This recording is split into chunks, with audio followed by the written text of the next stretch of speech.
Hi guys, welcome back to the channel, and here we are today on the brand new Triumph Street Triple RS. Let's go.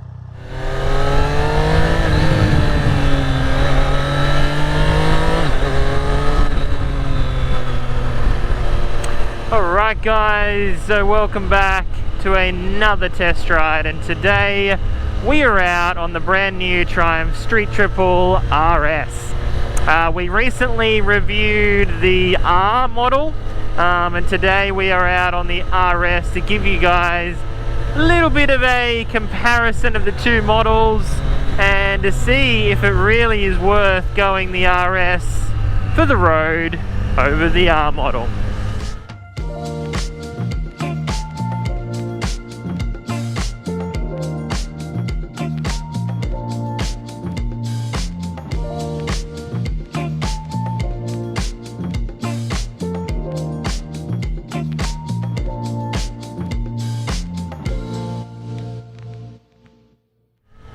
Alright, so beautiful day here in Sydney. I just want to start out by saying big thank you to the guys at Bike Beers for letting us take this bike out today. Without your help, this isn't possible, so thank you again. And if you are after one of these amazing machines, please go and see the guys there and they will sort you out. Alright guys, so starting off with, I'm going to talk a little bit about the differences.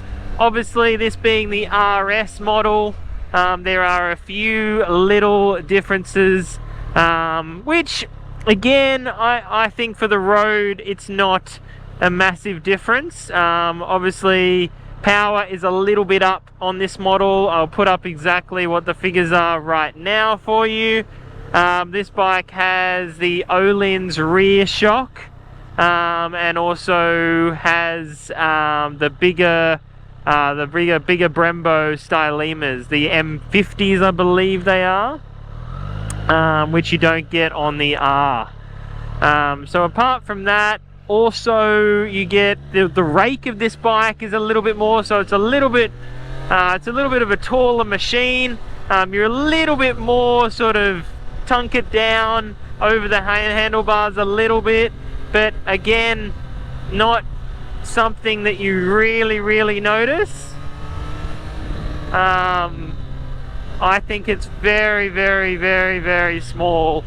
Yeah, I mean, to be honest, it was only a week ago that we were on the R model, so it's fairly fresh, and it's, yeah, for me it's pretty similar. But yeah guys, so talking a little bit about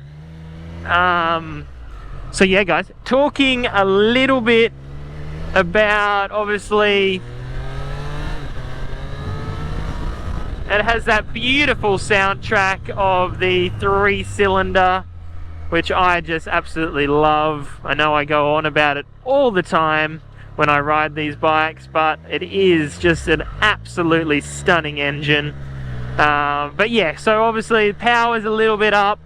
Right now I can't feel it much at all, apart from I think the throttle feels a little bit more, not snatchy, but a little bit more engaging. I think it spins up slightly quicker, I would say. We haven't gone into the modes or anything just yet,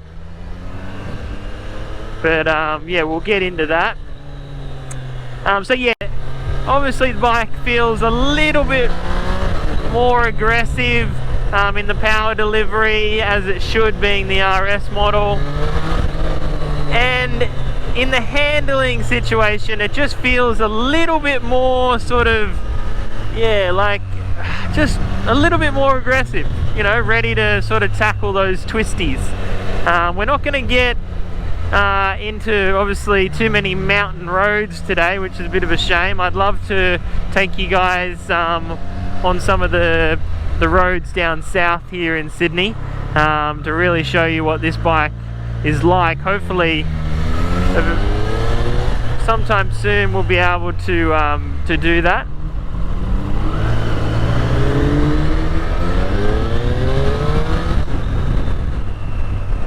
power of these bikes is just absolutely phenomenal.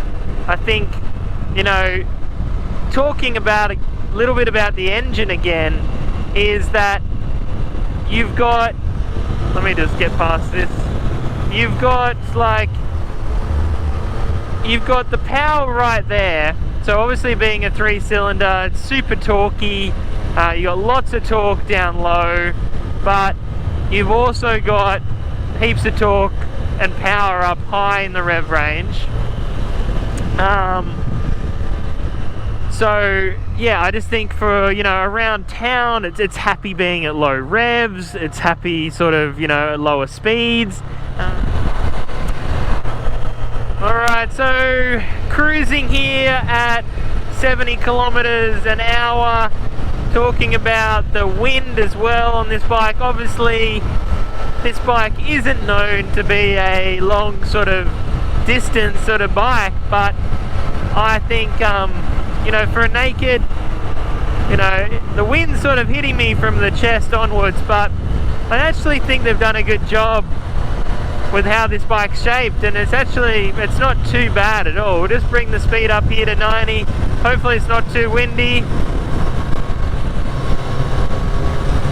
Yeah, cruising here, 90 kilometers an hour. Yeah, I can definitely feel the wind on my head and my chest, but in saying that, could I ride this for, you know, 30-40 minutes on the freeway, up to an hour? Yeah, no problem at all.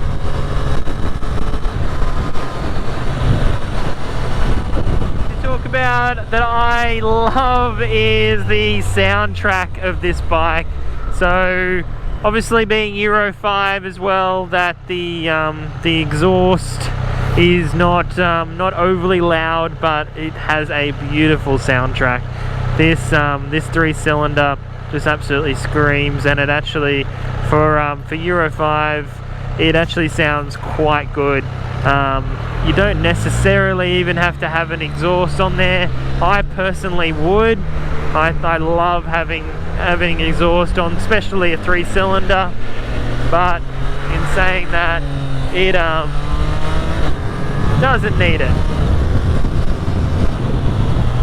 I'm going to get up here a little bit further and get into some twisty roads. I'm also going to give you a little bit of a walk around up here and show you guys around the bike. Over the R model for a couple of $1,000, I think so.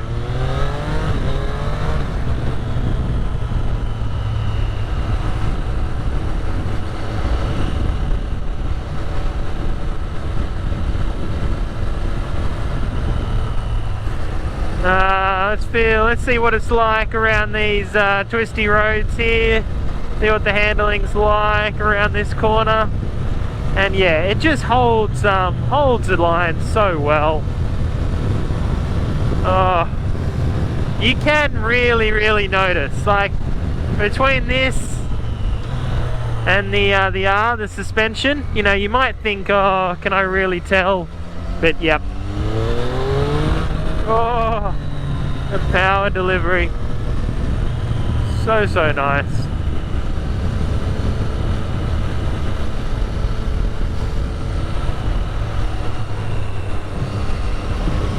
Around this corner, holding, yep, beautiful. That downshifter is just so good.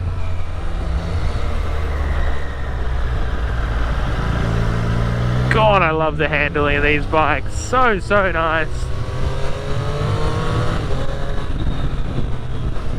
Oh, I don't know. There's something about them. They're just so much fun to ride.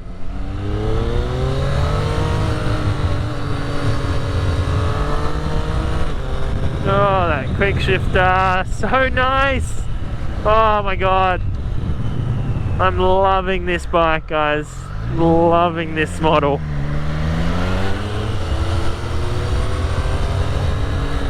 Alright guys, so a little bit of a walk around this stunning bike. So yeah, obviously in the red color. I can't remember exactly what this red is called, but I will put it up on the screen now for you.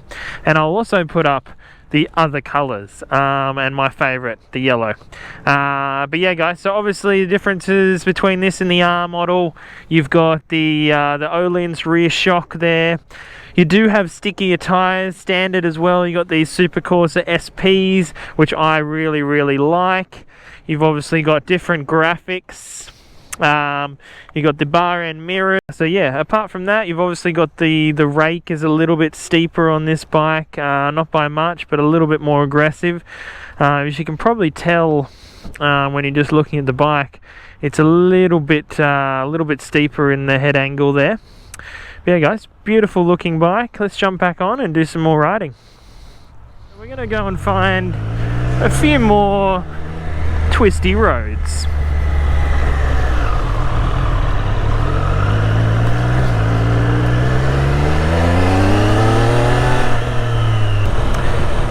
Alright guys, so yeah, coming up to a few more twisty roads, and we're gonna just feel what this bike is like, sort of throwing it around some corners where it really is meant to shine. Obviously this bike is very track sort of focus, being the RS model, opposed to being this more biased street model of the R. So yeah guys, let's see what she's like. We haven't got, obviously they're not going to be super twisty roads, but they're a little bit better.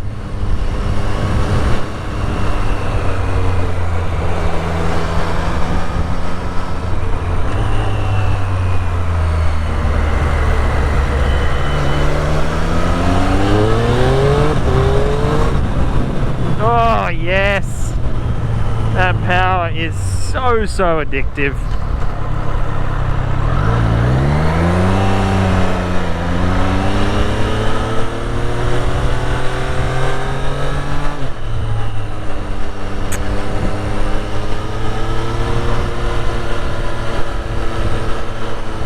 So yeah, just throwing it side to side here, and yeah, it feels really light.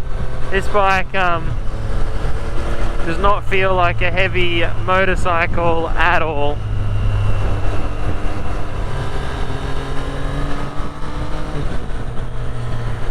So yeah, absolutely stunning motorcycle. You know, I really do believe that this is the model you want. The RS, it is just such a good bike.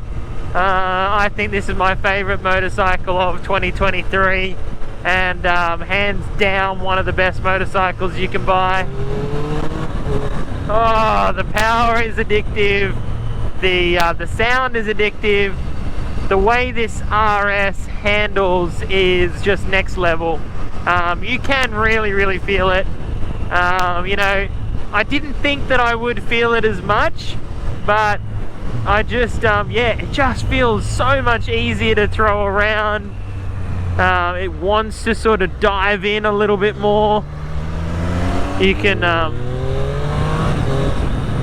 yeah, it just feels so nice, so beautiful. You know, it holds the lines a little bit better, and obviously, you know, Öhlins is just, you know, some of the best gear in the world, and you can feel it. It just feels that little bit plusher. Hi guys, thanks so much for watching. Just got off the RS. Unfortunately the GoPro did die, but yeah guys, hope you're enjoying the videos. Stay tuned for more, and I'll catch you for the next one. Bye.